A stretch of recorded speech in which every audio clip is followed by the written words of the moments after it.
So, this is the Dad Voice Podcast, Episode 2. I gotta say, like, we are already learning. Boy, are we progressing. Yeah, so anybody will have watched the first episode by now will realize that we did a good take, but we had some audio issues, so we ended up just scrapping all of the mic'd audio and went raw iPhone audio. So hopefully the sound quality is better for this one. Hopefully it's much more enjoyable for everyone to listen to. And hopefully it's much more legible. But yeah, here we are. Like, this is, we got that first episode out of the way. And look, honestly, whiffing the audio is the best thing we could have done for ourselves, because like now they're like, wow, you guys have gotten so much better since episode 1. You don't need subtitles. So. It's been less than 24 hours, but you know, we fixed it. But yeah, it's a learning process, and like I state in the first episode, and if you didn't catch that and you're just chiming in now, this is all self-produced. We just kind of got together, we decided to do the damn thing, and we're figuring out how things work as we go. We are in Cole's Destiny room. Okay, it's not just Destiny. There's a couple other things. Yeah, there's a few other things. There's some Legos, okay? There's some of my mask collection is in here. It is a lot of Destiny. I don't want to get too deep into the decline of Destiny, but before the game hit a hard decline, I was a huge fan, played for years. Sad to hear that there was a decline. I'm it's sorry on your behalf. Yeah, well, you know, any Destiny fans out there know what's up. Yeah.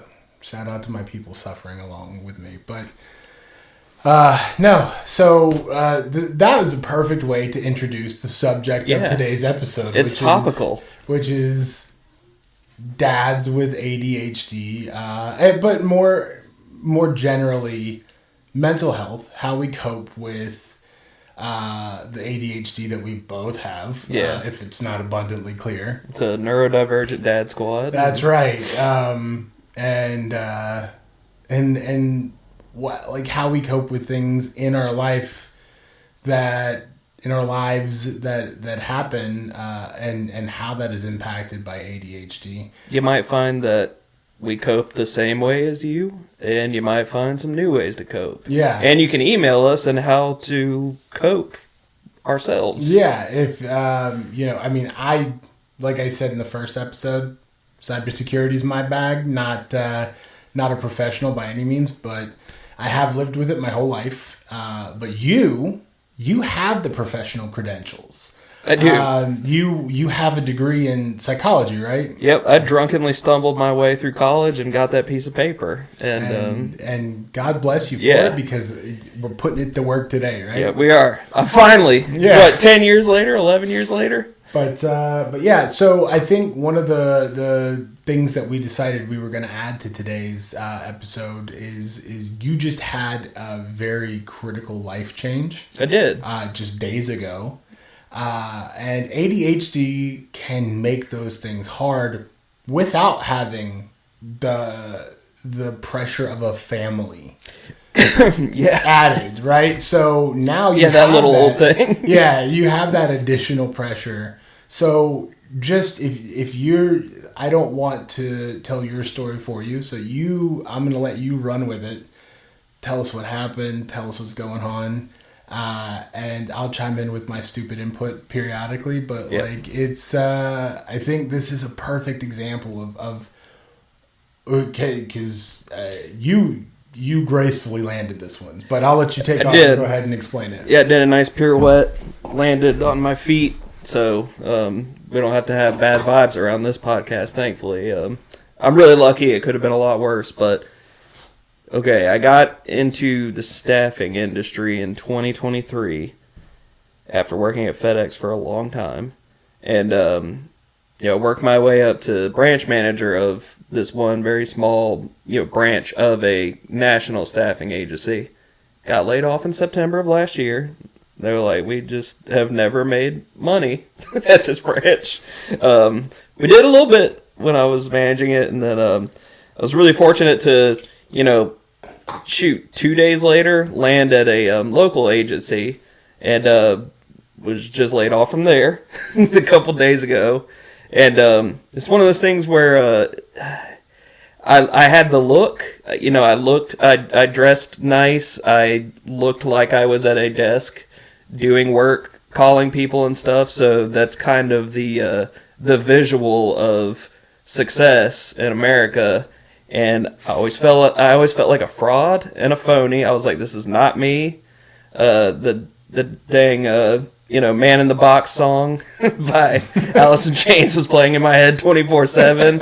The Beatles song "Little Houses on the Hillside" made a ticky tacky blah blah blah. I literally just felt like a swirling brain inside of, I don't know, a construct, and it just didn't feel right to me ever. And I just, I have a lot of people in my life, I'm very close to, who are like, well, you can do anything. And now I think I'm at the point where I'm like, yes, I can do anything. So that's what I'm going to do. Right. I'm not going to do what it should be perceived of me to do, to be that guy who walks in with the briefcase and the suit and is like, hi, honey, I just dialed the telephone for 8 hours and blah, blah, blah. It's not me. I cannot focus like that. I can't sit at a desk that long. I go insane. So, I did. I'm very fortunate. I landed on my feet.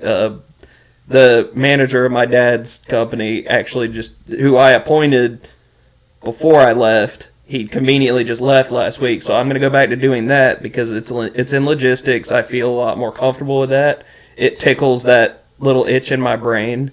And, with regard to how my life looks, when you choose a career, obviously most people's dream is not to be in logistics. Their dream isn't to be in cybersecurity. But you have to do what you have to do when you have a family. And so what you kind of do is, what's your favorite thing to do? Well, mine's comedy. Cole's is music. Okay, what's your second favorite thing as a concept? Because that's what you need to do to be able to tolerate, making a living and supporting your family and doing a good job. So that's where I'm at. The primary thing, obviously, as always, is support my family, do the best I can. But I realized I'm not 43 years old. I'm 33. I've got a lot more life ahead of me. At the last place I worked, everybody was like, stop calling yourself old. I'm in my 60s. You're half my age. Stop calling yourself old. You have a lot of time. And so now I'm like, okay, I'm going to do, my logistics job. I'm going to get myself grounded. I am conveniently making more than I was too.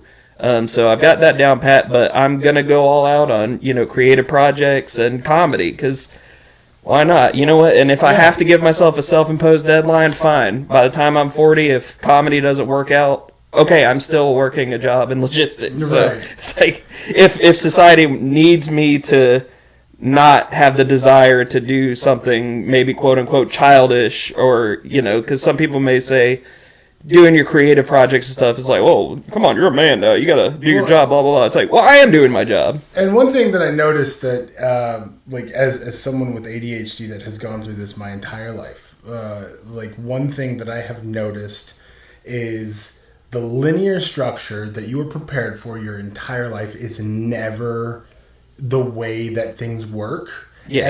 And your ADHD brain will have so much more trouble processing that than someone who is neurotypical, whatever word you want to use, that goes, okay, well, this is just a slight change in the path that I had laid out. But what we're going to do is we are going to pivot a slight amount and then continue on, and we'll still stay on that path relatively.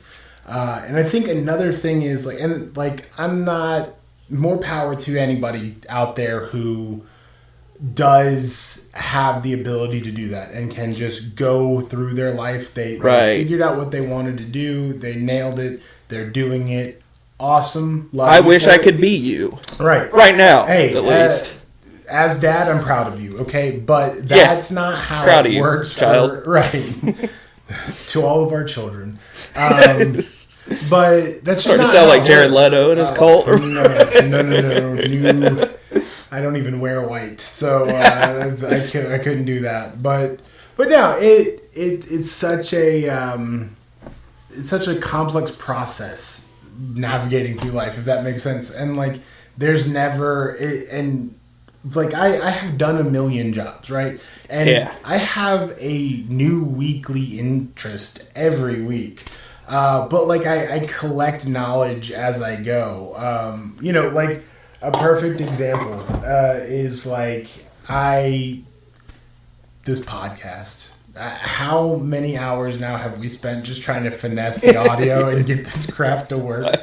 And I just had to lock in and let my ADHD do what it does and hyper focus on this and get it done and figured it out. And now I'm not saying I could be an audio engineer, but it's good enough to get us through a few episodes of this damn podcast. And you know what the thing about an ADHD brain is too, is your brain was probably low-key telling you like, dude, you should be an audio engineer. Yeah. Like as soon as you get slightly good at something, and then when you start doing something and you fail the first time, you're like, that's it. Yeah. I'm done. Oh, God, it's so bad. And, like, I was just making the joke before we started because, like, this contraption here that I finessed for the mics it's an old monitor stand. And I was able to find all the right pieces and parts to get the microphones attached to the monitor stand. And I was like, well, I could be an engineer the way I did this. Yeah, you just said that. Could I be? No. And dude, and my like manic self, I was about to be like, have you thought about that? Yeah, like, maybe you should go to school again. Being an engineer. I know you just got out of school, Right. but I mean, they still know you there. Right. But, and like, so for me, I was, like my whole life, I was always jumping around like, oh, maybe this is it. And one thing that I have learned that has kind of helped even me out in that area a little bit, I'm not going to pretend like I'm evened out, just a little bit more than I was, is the understanding that you can be passionate about more than one thing. Yeah. And like it was always like fed into my brain, like you got to find what you love and that's what you do for the rest of your life. And nobody was like, but if you love more than one thing, do that, do all of it. Yeah. And like, so here I am, we're setting up entertainment. I'm an entertainer. I love to entertain. And you are the same way. Like, I think I would say that is both of our primary passions. And we've both probably been doing that since we were children, too. Right. Which is important to note because, well, I'll get into it later. Robert Greene, his whole laws of power, all that, like, it's very divisive, but one thing I do like that he says is, like, what got you excited as a child? What did you do as a child? Just think about it. What drew you? And we probably both were, like making people laugh, like making people happy. I remember when I was a kid, like I was really good at impressions. And I remember when Jim Carrey's The Grinch came out, and I was nailing impressions of The Grinch, and I carried that shit for years. I was just always doing an impression of the Grinch and making people laugh. But then like I could do voices, and that probably translated later into being able to do metal vocals because I know, or just singing in general. Not a great singer, but I haven't really tried that much either. So it's one of those things. But it's a real thing. Is what were you good at? What did you like to do as a kid? It translates into this, and like that's what I was hyped about as a kid, as I wanted to entertain. And now I have a 7-year-old I'll hear him pretending it to be one of his favorite YouTubers in his room, and he'll be like and subscribe, and like he has said that's really adorable. Yeah, honestly. but like I've asked him like, hey, what do you want to do when you grow up? Because it's always fun to ask your kid that, and he wants to be a YouTuber. But I am not going to be the one to shut that down. Because you know what, dude? Like, well, there's that Ryan kid who makes $1 billion from just opening toys, and half of them are his own toys that he makes. But like, also, like, that's a creative passion that he has. I want to inspire that. And he plays video games. He's insane at video games at 7 years old. And I know somebody's going to get in the comments and go, you let your 7-year-old play video games? Yeah, I do. It's 2025. We talked about it in the first episode. Whatever. We played when we were 7. Dude, I played. They were just a lot less realistic. Yeah. And, like, I feel like half the parents that are... I shouldn't say that, but I feel like a lot of parents that have such aggressive policies like that are just kind of, like, not taking into account the fact that we just didn't have that. That's the real reason we weren't on screens at 7. We couldn't carry them in our pockets. Yeah, you carried around the old like CRTV or whatever. Dude, CRT TV. I had a tube TV when we were growing up. Like, we had one of the coolest big screen tube TVs. It was like advertised as a theater screen, and it had like a weird wood finish on it. Like, on the outside it was fake, but you know what I mean? And you know what? My parents, when we would drive to the beach, even back in the early 2000s, late 90s, they would put an actual TV in between the two seats, and my brother and I would watch Pokemon, and they would tell us how many Pokemon episodes until we got to the beach. Yeah, and so it's like... I'm telling you right now, though, like, as soon as portable DVD players came out... Oh, yeah. Dude, one for each of us. Yeah. And we got the one where the screen would rotate and fold on top of the DVD player, and my mom went and got, like, the sleeves that you would fit on the car headrest, and guess what, buddy? Every car trip after that was tight because we could put whatever DVD in that we wanted, and we were watching TV. It's a generational thing. It's that's the whole point. Is like it's a difference of what happened then versus what happens now. But to kind of loop it back in, like to what we were talking about, like I will probably have handed off my ADHD to my kids. And my son will probably think of a million things he wants to do between then and now.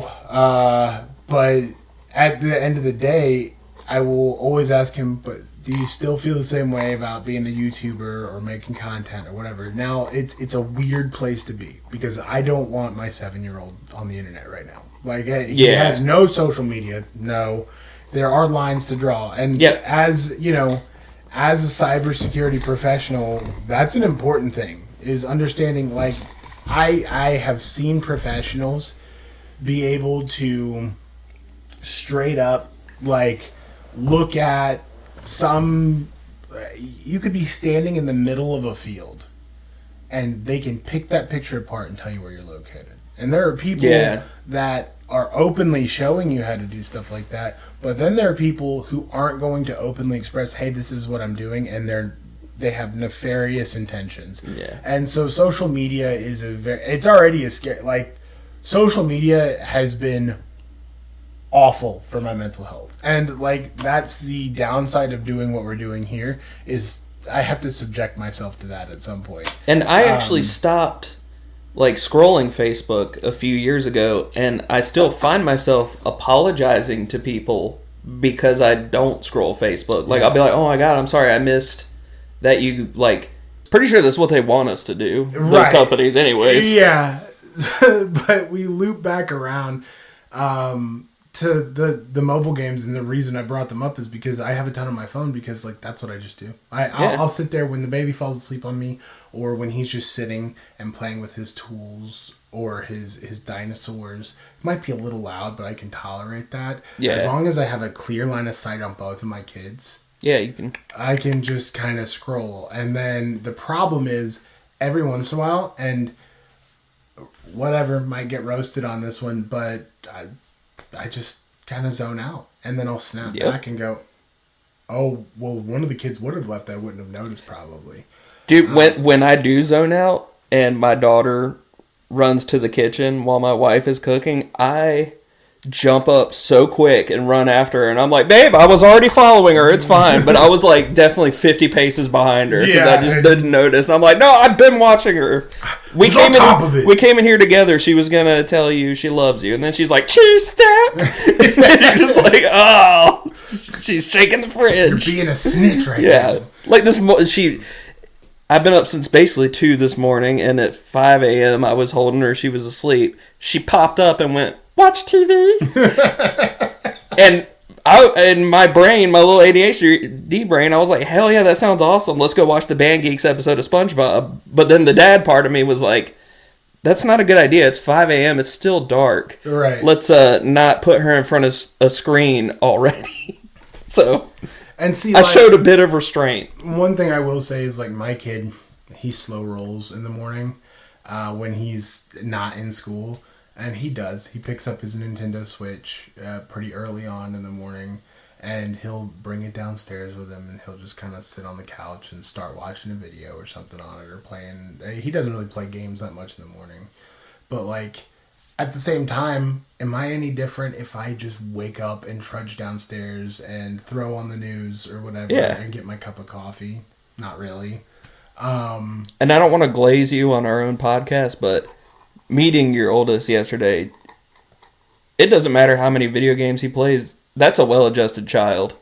I literally walked up to him and I was like, "Hey, how you doing? I'm Philip." And he was like, "Hi, nice to meet you." And he shook my hand. Yeah. I went home and told Katie that, and she was like, "That's crazy." I was like, "I know." I was like, "He's such a good kid." No, he's wonderful, and I don't say that just because I'm his dad. Like, I love that kid. He's got such a because if my child needs to rightfully be roasted, I will. Yeah. So there will be moments, and it's sincere. I think the youngest one is definitely going to catch a few roasts on this podcast because he is a tyrant.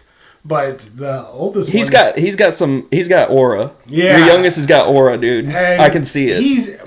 I say he's a tyrant. I love that kid to death, just like I love my oldest. He's just different. And that was I'm glad you brought this up because this also plays into the mental health and just being on top of things mentally. I have had to level myself so much more with my second son. Yeah. The first one, you met him, you just gave him a very good compliment, but he's always been like that.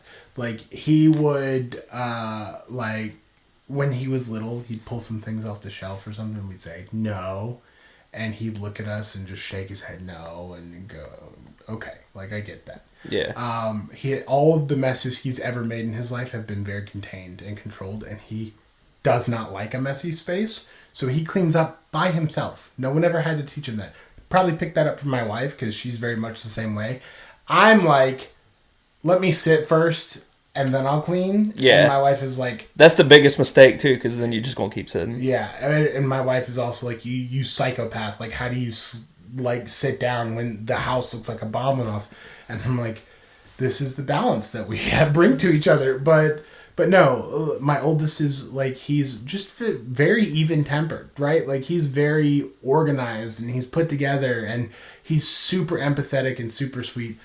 The youngest is empathetic, big sweetheart, but he is also wild. Like, where my oldest will bring out one thing that he's playing with and he'll go and get his coloring book and he'll color, and then everything else will be put away neatly and nice. The youngest will come and take every bucket of toys and put them right in the damn floor and just dump them, and we hear it and we're like, oh, that's the sound of music. Like, it's just cars and dinosaurs. And then he's got, like, my dad, big car guy anyways, big truck guy. When I told him that my youngest was into trucks and cars, because he's a truck and car kid, my oldest was a dinosaur kid, which I say that, but the youngest is big into dinosaurs too. He's just kind of got, like, interest in everything. He loves animals too. But he was hard stuck on trucks for a while, and my dad got him this giant Tonka excavator. Nice. That sounds like a real-life excavator is in your damn house. And he loves to play that when I'm on important business calls. Oh, yeah. Or when my wife, because my wife, she spends most of her workday on the phone. He loves when it's like an important call, Yeah. That's like how my daughter didn't sleep last night because she knew we would be going to her Mimi and Pop Pop's house today. And, got to make sure I look tired so then my mom can be like, what's wrong? Yeah. Yeah. And then you go, well, just didn't sleep well. And she goes, well, why aren't you sleeping well? And you go, well, because the child. Yeah. But, and by the way, your daughter is super sweet And Thank you. I feel like compliment for compliment, again, like you said, not trying to glaze you, your daughter is a sweetheart. I have very limited exposure to her, and I don't know how to parent a daughter. And I'm the same way different. with a son. There you go. That's why we mix well. And so, yeah, so you have a different perspective and a different take, but like, but my son, my youngest son is like, I love him and he's so sweet and he'll like do this, he does so many sweet things. Like he'll come up and he'll offer me his forehead and that means like, hey dad, I want a forehead kiss. That's adorable. And so I'll kiss him on the forehead and then he'll walk off and he's like, all right, got my fix. Yeah, he's affection. like, we're good. But then so he does this thing that we don't know where it really started. I think it was when we were trying to teach him where his nose was. But he'll come and tap our nose 3 times, and we'll go nose, nose, nose, and that's just a thing we do with him. There are sweet, very cute, loving moments that we have with him. The other part of it is, oldest never had a tantrum. Like I think there was one thing that he did, and we have it on like a picture of it, which is where he had a cup of Oreo minis. And he was like 3 or 4, I think. Maybe a little younger than that. He might have been between 2 and 3. But he wanted those Oreos in the grocery store. And we said, you can have those when we get home. And he just freaked out in the store and was like, well, that means I just can't have them at all. And I might as well die. That was the only notable tantrum that I have in my head. Youngest... every 3 seconds. Yep. Something goes wrong. And like sometimes it will just be that we're not standing in the right place. Yeah, that's what my daughter does too. Like she'll be like, Daddy, sit. Yeah. And then if I'm not immediately sitting with her, she's like right. And then like face in the ground. And I'm like, first of all, how do you bend like that? Second of all, come on. A perfect give me a second. Example is like the other day he asked me for a snack and he loves potato chips and I said, do you want chips? And he gave me his little yes word that he uses, and so I grabbed a bowl of chips that we already had and that was not good enough for him and he started screaming. I dumped the chips back in the bag, grabbed the same exact handful, put it in the bowl, and he's like, perfection. He's like, this is exactly what I wanted. You nailed it. And so it's like, what? And then I have to remind myself, he's a 2-year-old. And maybe you did that as a kid. I probably did. I probably did the same stuff. I know I did very particular things as a kid, too. Yeah. I was very particular about how things should be. Yeah. And so I get it, too, when my daughter does. I'm like, I get it. Yeah. And I'm like, trust me, there's gonna be a lot scarier things to worry about when you're older. So just go ahead and enjoy being worried about dumb stuff like this. And one of the biggest things that I've had to deal with too is just like, I think I mentioned in the first episode, like I have got to stop matching his energy. Like my biggest thing is like I don't scream at him, but I raise my voice to be louder than him. Because I feel like him hearing me more is going to change anything. Yeah. And it doesn't, ever. And so, like, for me, the one thing I've had to get really good at is learning, okay, separate yourself for a second, bring yourself back to center, and then now reapproach this. And I've figured out that either making him laugh or cuddling up to him is the easiest way to just completely shut it down. Yeah. And diversion. And yelling, turns out, when I would try to be louder than him, he can go louder. And so, like, and, you know, we just can't, that's not a good household to just have people one-upping each other on the yell factor. Yeah. So, I've had to figure out, but it has been stressful. Figuring out how to cope with that and how to deal with a kid that I didn't have the first time around.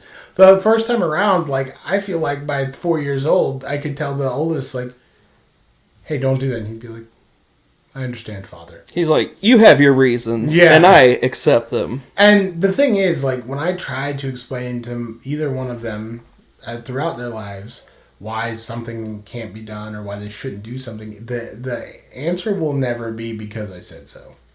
That's just not, I agree. Explaining to your kid why they can't do something is important. Because I feel like if you give them a real reason, and you go, because you can't have sugar this close to bed, because depending on what doctor you ask, some would argue that it'll keep you up. And you don't need to be up that late. Or you can't watch this movie with us because it's not good for the way your brain is going. Son, this is going to do irreparable damage to you. Right, yeah. And then you're going to end up like me.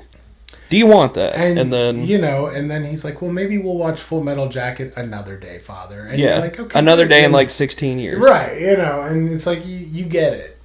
But at the same time, like, sometimes that explanation can turn into a 2-hour conversation. So sometimes what I've gotten better at is, especially when I'm just out of spoons for the day, is I go, if you don't mind, I'd like to explain it to you later. And that seems to work for him. The youngest, whatever, he's not talking. He's like, what is an explanation? You're right. He's not talking. You're like, well, I need to explain it. Right. I'd have to explain an explanation to you, which I don't have time to do. Can I explain it later? Here's a YouTube video that explains it. But no, with him, he's a little behind on speech, and so like even and I think that's one thing that will help is when he gets caught up, if he gets caught up, which we're trying. It's not like I'm like, well, figure it out, man. If you start talking, cool. If not, whatever. But I think once we figure out communication, it'll be a lot easier. I think that's the biggest struggle with toddlers is like they just don't know how to articulate what they want, what they need. And sometimes they don't have the words for it. With him, however, like there will be this every so often we'll say a word that we want him to say, and he'll slip up and he'll say it back clear as day. And I'm like, are you bullshitting me right now? Dude, that's what happened with my daughter because she was basically the opposite of your son. She took forever to walk. I guess I explained in the last episode, we had to get her the dang $1,000 magic shoes, physical therapy, all that. One day, we have it on video, months before she actually started walking, she stood up in the middle of the room and just stood there. And then she noticed we were watching her. She dropped to the floor, didn't do it again for months. And the physical therapists were saying, they were like, there's nothing wrong with her. She just doesn't want to. Yeah. And I think that's where we're at with him is he doesn't want to. And I don't blame him. If I was a 2-year-old and everything was handed to me and I had people waiting on me hand and foot. And that's how my daughter was. She was getting carried everywhere. And realizing that if I start talking, that might go away. Yeah, I'm not going to stop. Yeah. Or I'm not going to start talking. Weaponized incompetence. Right, exactly.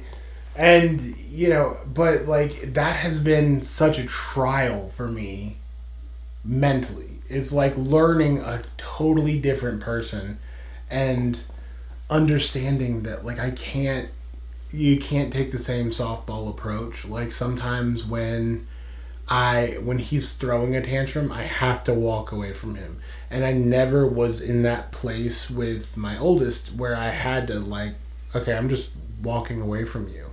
It's not like he's sitting in a box full of sharp objects and lighters and broken glass.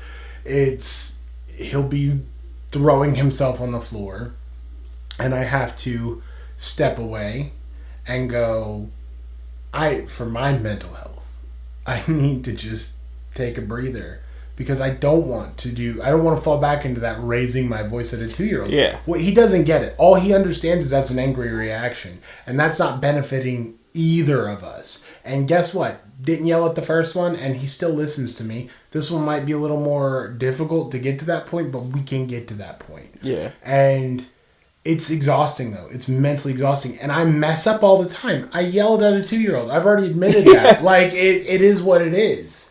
It's a 2-year-old is not a worthy opponent. Right. But, like, at the same time, sometimes you just slip. Yeah. And sometimes, like, I have muttered under my breath, I've been like, you little asshole. And my oldest heard me one time, and he goes, oh. And I was like, I was talking about myself, man. Like, had to play it real cool. You have to be quick. Yeah, you have to do something like that. You got to be slick. But like I say things under my breath about him, and it's never horrible things. But like I'll call him like a jerk or something, But I never say that. I never look at him and be like, I hate you. You're going to amount to nothing. Yeah, you're zero. Okay. But there is something fundamentally wrong with you. But, like, I do look at him every once in a while and go, dude, please. Shut up. Yeah, please be quiet. Just hush for a minute.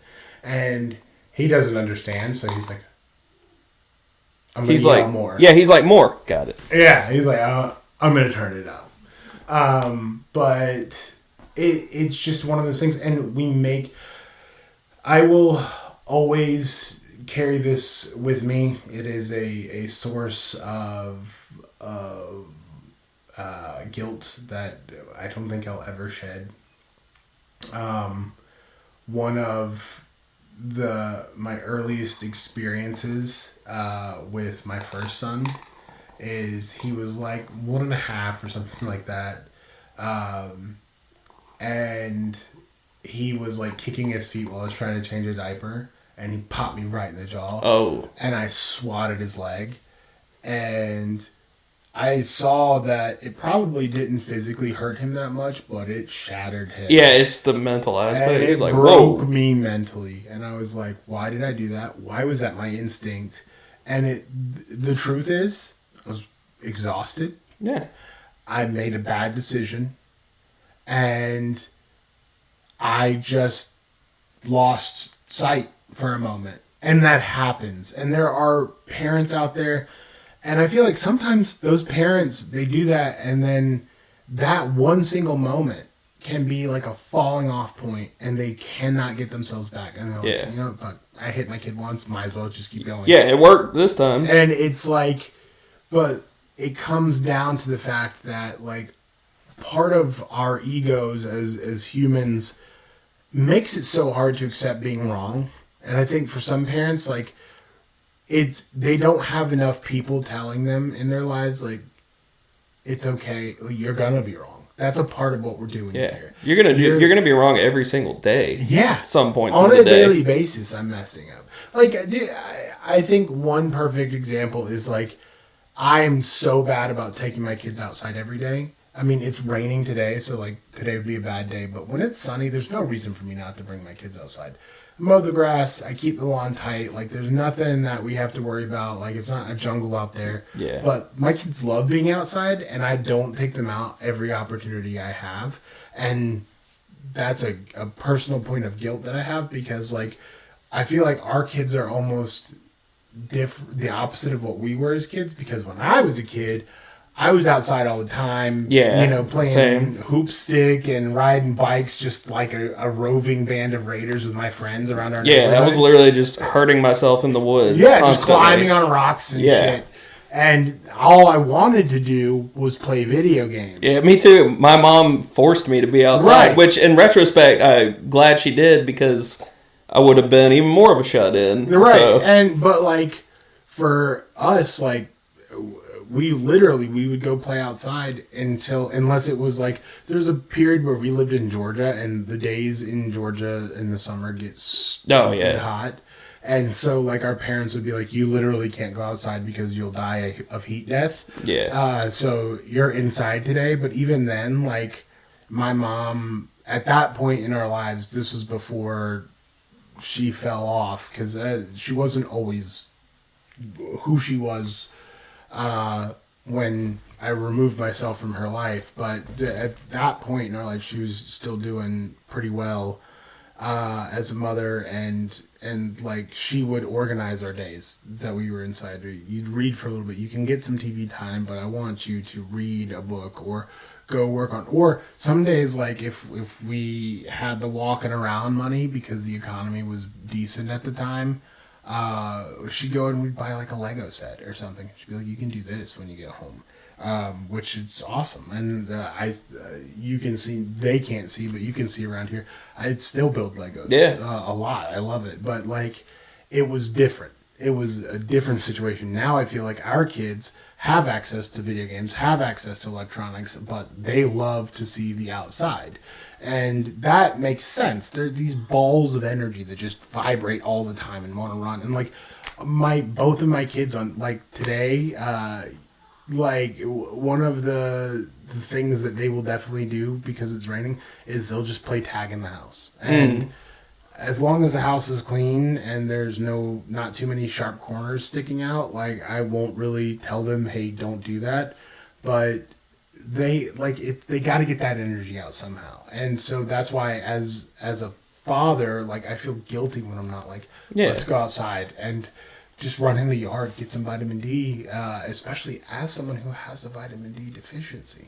Yeah, there's a free source of it outside. Yeah, it's free for now until they privatize it. But just like Nestle with water. Yeah, dude. Nestle's going after the sun. As soon as Bill Gates figures out how to do that dome around the world, he's gonna be like, all right. The most evil villain thing ever. He's just on TV. He's like, you're allotted sunlight time.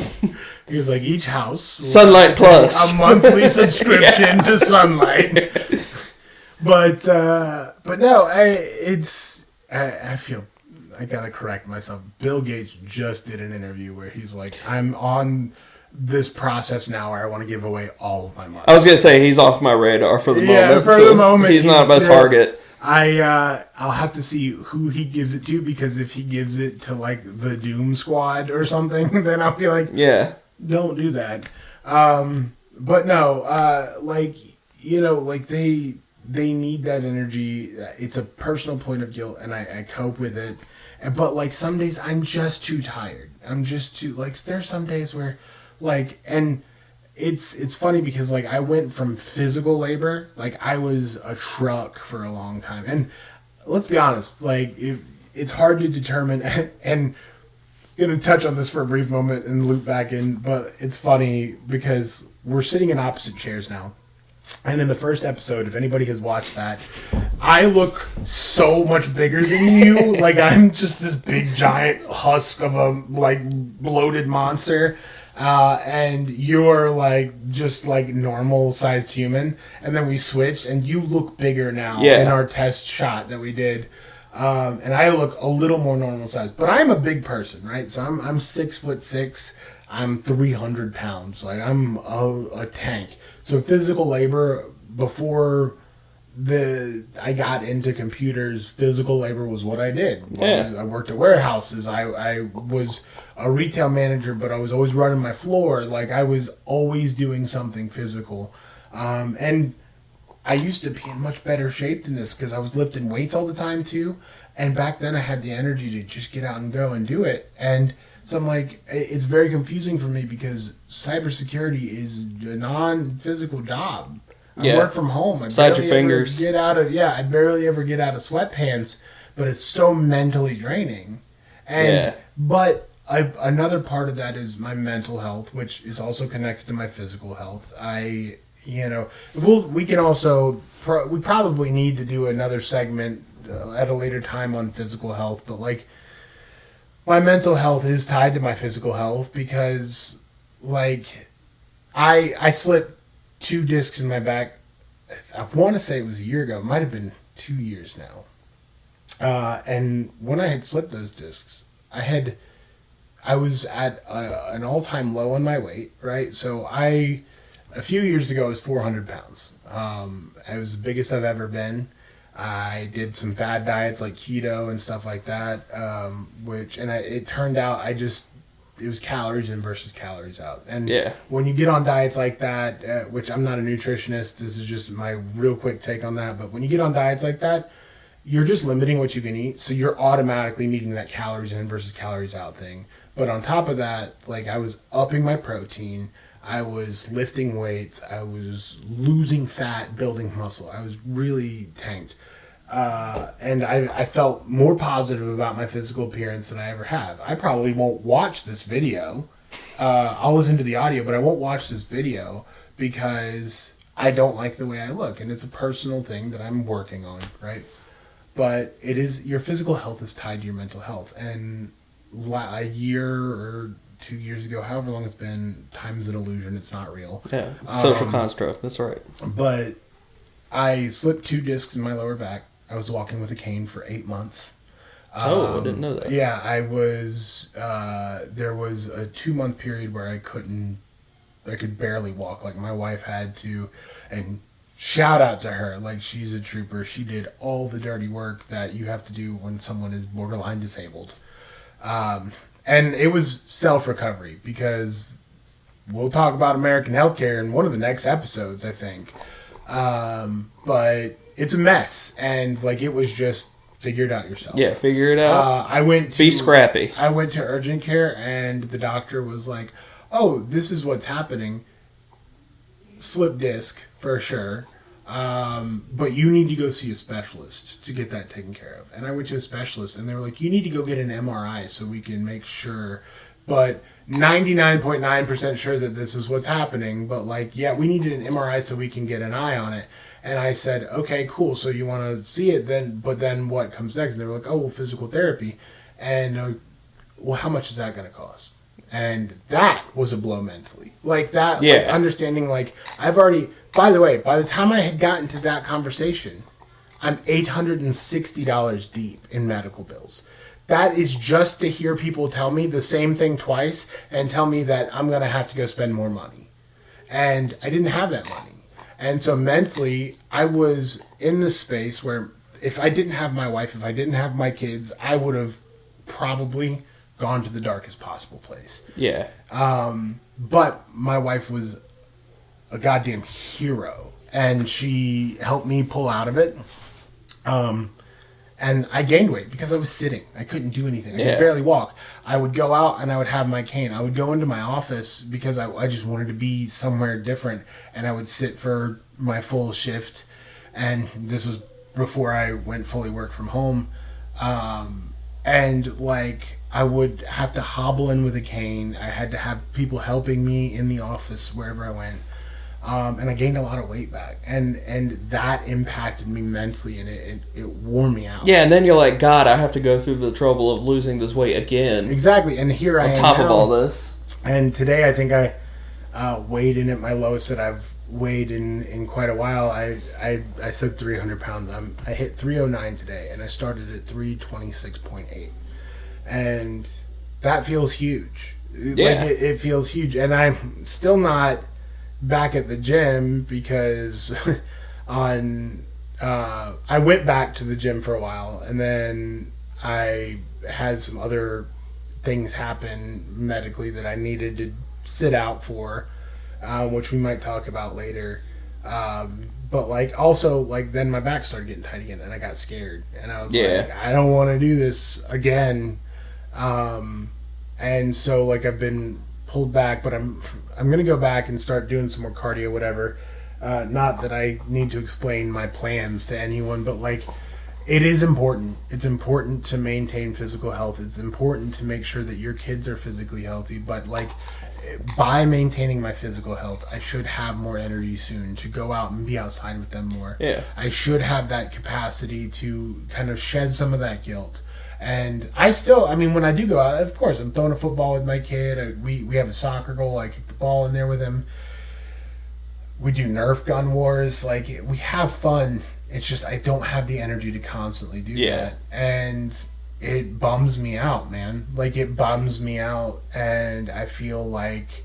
And also, like, most people watching this probably aren't going to have this preconception. But when people look at me, this very menacing, large dude covered in tattoos, and they see me I wear a lot of black. I wear like crazy band shirts a lot of the time. There'll be bands like named Harm's Way and stuff. Yeah, they're like, get out of his way. Yeah, and it's like, shout out Harm's Way, it's such a good band. But like, they see me and it's a very menacing thing, and they see me with my kids, and I could be like, I love to just like goof off with my kids while we're on shopping trips and like pick out funny things and go, how would dad look in this, shirt that's 7 sizes too small and has like an animated gingerbread man on it?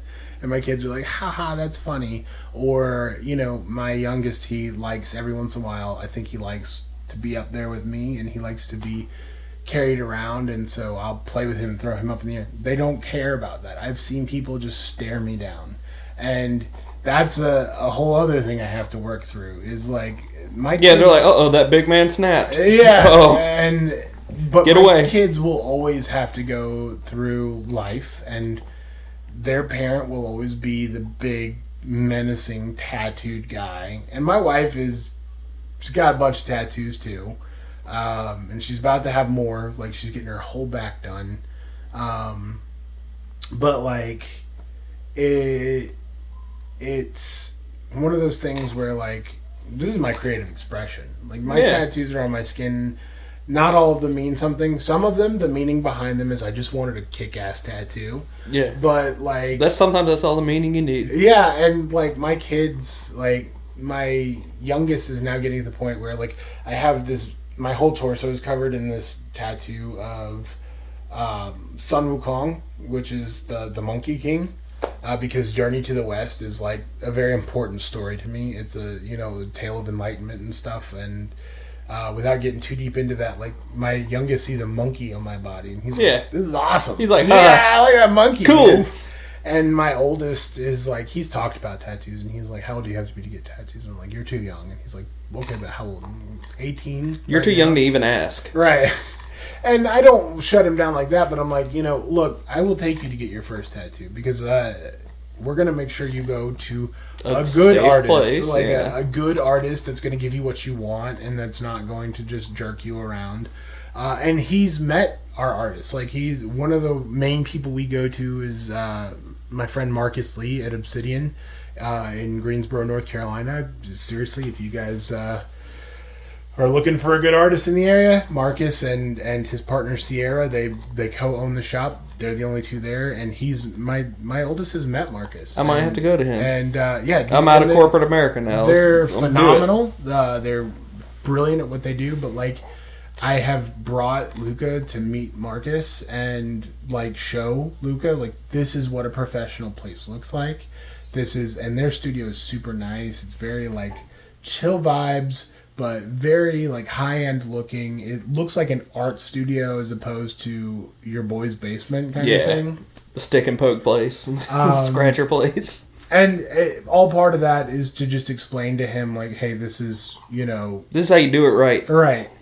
But to pull myself back in for the millionth time this episode, because I know we're probably getting close to time. But, like... explaining things like that to my son is difficult, because it's like, well, why don't other parents look like you? And it's like, well, why do parents... So, and he hasn't really gotten to that point yet, but he will, where, oh, my friend can't come over because his parents don't like the way your parents...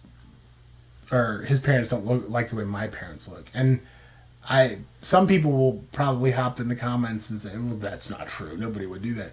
It happened to me as a kid. And let us know for the engagement. Yeah, let us know that you disagree with everything we've said so far for the engagement. Yep.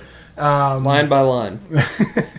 But it happened when we were kids. Like, my parents are not tattooed, and, like, my mom back then, again, pre-collapse, was great about being accepting of other people. But I had friends who couldn't hang out with certain kids because their parents were like... Dude, I remember we had one guy in our neighborhood. Dude was like ex-special forces. Like a real deal American, tried and true, like, hero. And this was post 9/11, so everybody felt that way about him. But he was fully sleeved out and he was retired, so he had his hands and his neck done. Dude was also, like, super well off, like some security contractor. And he had two super straight-laced kids. Great kids. One was, like, going to college on a football scholarship, and his youngest was, like, a straight-A student. And, like, some of the kids in the neighborhood couldn't hang out with him because dad was covered in tattoos. Yeah. And that's so weird to me. Like, and I love the reaction when I tell people what I do for a living, because most people are like, oh, did you just get out of prison? And I'm like, no. Are you making license plates? Right. Did you pick up trash on the side of the road? And I'm like, no, like, I work in cybersecurity. Are you a SoundCloud rapper? Right, yeah. Or is your name Lil something? Lil Peep. Yeah. But, and a lot of people do guess tattoo artists. And we might go through my history at some point. I'd be like, thank you for thinking I am artistic. Right. Well, and right out of high school, I remember, I don't know if you remember. You were, yeah. The newspaper, the school paper, but like I had to fight our school's administration to get them to allow me to put tattoo artists as what I wanted to do when I got out of high school. Because our senior year, everybody was like, you know, Duke, NC State, UNCG, whatever. Some people were going to bigger schools. And I was like, tattoo artist. Yeah. And they were like, you can't. They were like, come on, for real. And for real, I what wanted do to be a tattoo artist. And I did. I went and got an apprenticeship. It didn't work out.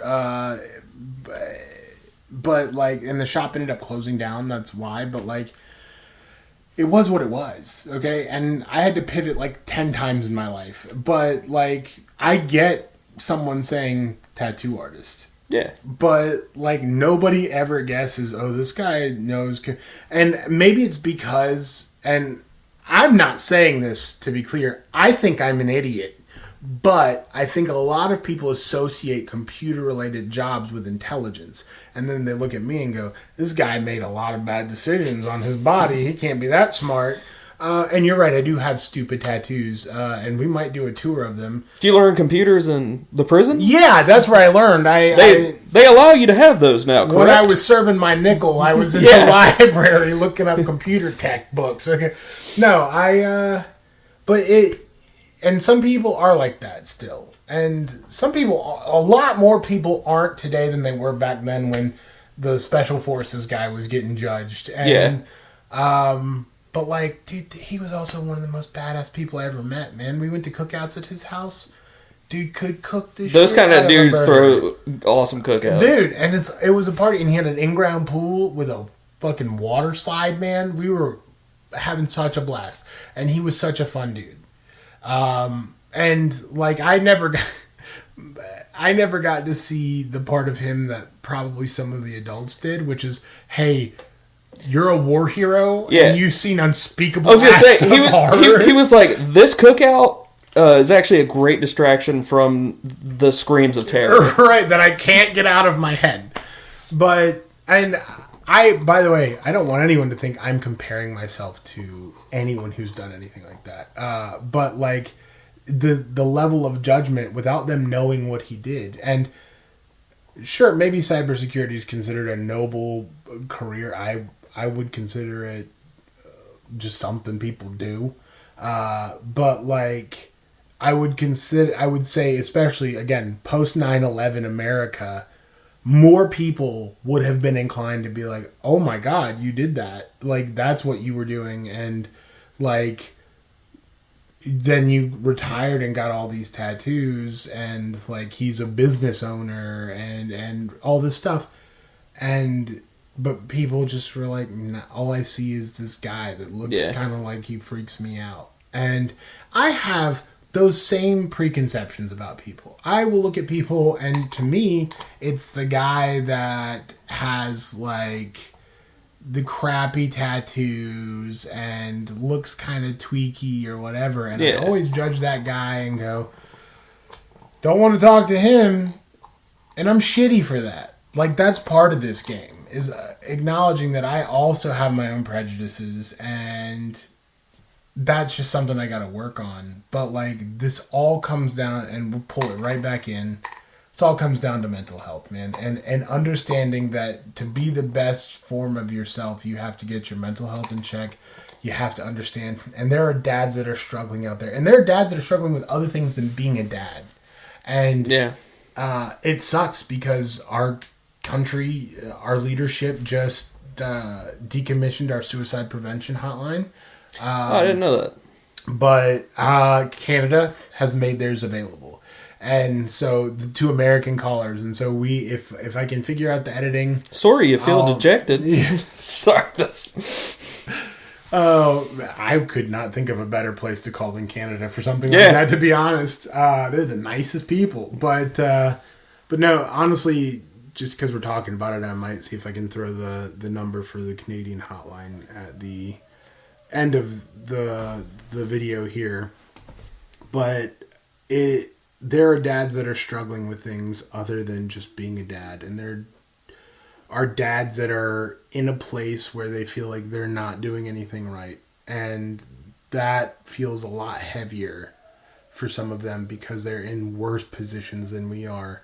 And one of the most important things about today, especially like, because ADHD, I feel like, because we started with ADHD and we've drifted into mental health, and just to put a nice bow on everything, ADHD has that tendency to make you think of a million things that are good ideas, but make you feel like you're not great at any of them. Yeah. And trying to find your place, like you just have to be accepting of the fact that you can enjoy and be good at more than one thing. And that's important to note. Because so many people, I feel like, are told constantly, you got to find what you're good at and you got to do it. And that's what you do. Yeah. And that's it forever. You better figure it out. Right. Sooner rather than later. Figure it out. I'm telling you, as someone who just graduated college at 33, and no, you don't. You don't have to figure it out. I've met people. You could change your mind in a few years, dude. Yeah, I was gonna say you could find something you like more, and that's okay. This path that are like 45, 50 years old, and are like, I just pivoted, and I went to school for business or whatever, and I pivoted into something that I was having a lot more fun with, and that's awesome. You know, like, dude, just.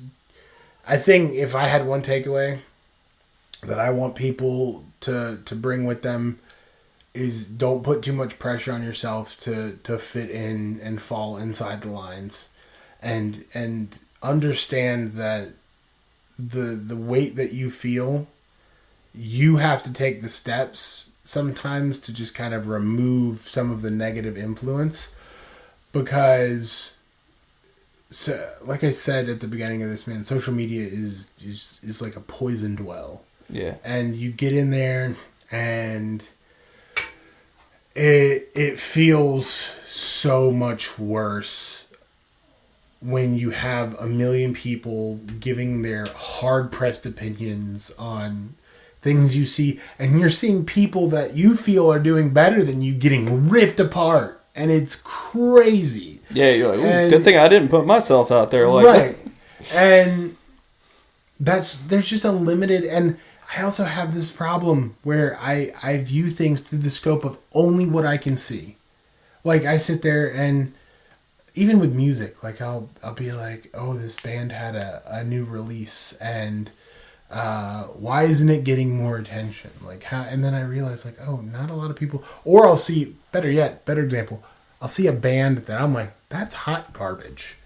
Why do so many people like that music? And how are they, doing so well? And it's like, oh, there's a whole population of people that actually, it vibes with them. Yeah, they have different brains. Right. And I'm realizing that too, because I'm like, first of all, how come every single video I make doesn't go viral? Because I think they're hilarious. But the ones that have, I'm like, that one wasn't even like that funny. But to someone else, it was. So I gotta understand and that's, that. Dude, I laugh at my own jokes all the time, and people are like, yeah. And then I'll say something that I'm just like being sarcastic, and people will be like, that's the funniest shit you've ever said. And I'm like, okay, cool, sure, bro. Yeah.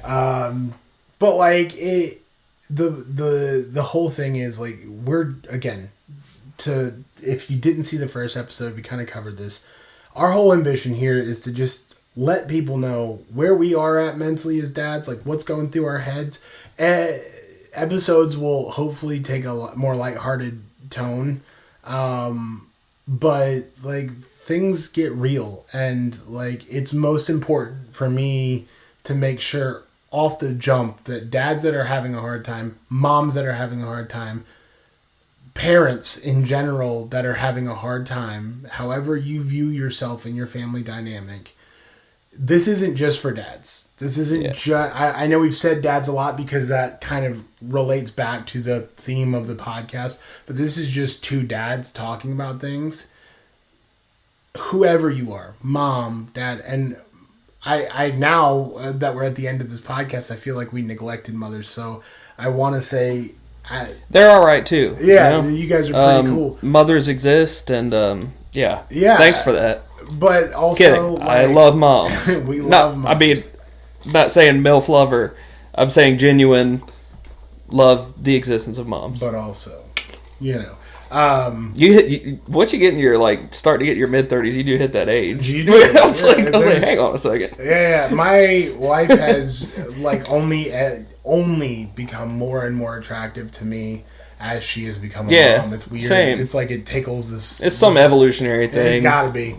But all joking aside, moms too. Like it's not. I would even venture to say that like we've really kind of like patted dads on the back here, but like moms have a whole other slew of things that they have to deal with that I'll never understand. And I think that's why I haven't said as much about moms, is because I don't like to speak on perspectives that I can't hold. Yeah, and I'm unable to. That is, I will never be able to, right? And that can be said about a lot of different aspects of our social lives and the way we navigate certain social topics moving forward. But I just don't get. I get that I don't get it, if that makes sense. Yeah. Like, I understand that I will never understand fully, but this is for all parents. Like, if you're struggling, it's okay. You're doing great. You're doing as best you can. And if you're not, quick and easy solution, do better. But like, if you are sitting there going, man, like I just feel like I can't get ahead of things, it's okay. You're not by yourself on that. You know? That's kind of how I was gonna put a bow on the whole episode, was be aware of your mental deficits, but don't let it become a fixation. Right. And that part right there is huge. That is a huge thing to note. I think we'll sign that off. We'll sign off on that. Again, this is episode 2. We plan to continue to improve things. Again, self-produced, so quality is what it is. That being said, I think I said after, episode 5 probably, we're going to start doing the dad advice stuff. So as soon as you're seeing this, if you want, you can email thedadvoicepod@gmail.com and put in the subject line dad advice and things that you want us to talk about or questions that you have about being a dad. And this is not just for parents. This is for anyone. And the question can be anything. Why do you look like that? What is wrong with your face? How much does a neutron star weigh? I'm gonna have to Google that, but we'll get you an answer, friend. Whatever questions you have, it does work best if we have more perspective on it. So asking things about stars and stuff that I don't know, probably not going to get you very far. Yeah. Because I'm just going to Google it, which you can do as well. But fire away, because we want people to fire away. Yeah, we do. We want people to fire away. Again, I'm sitting here telling people this whole episode how social media opinions have impacted me in a negative way.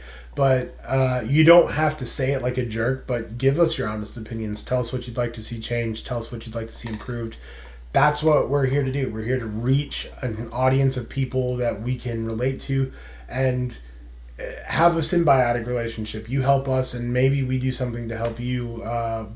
And don't forget to follow us on all of your social media. Sunday releases might seem like a pretty chill thing, especially because it seems like we do a lot of shooting on Sunday too. Yeah. Recording on Sundays. But if things change with the schedule, obviously you'll be made aware on our social medias. But anyways, we're gonna have to start doing this at the top of introducing ourselves. But I'm Cole. I'm Philip. And this has been the Dad Voice Podcast. Arrivederci. Bye.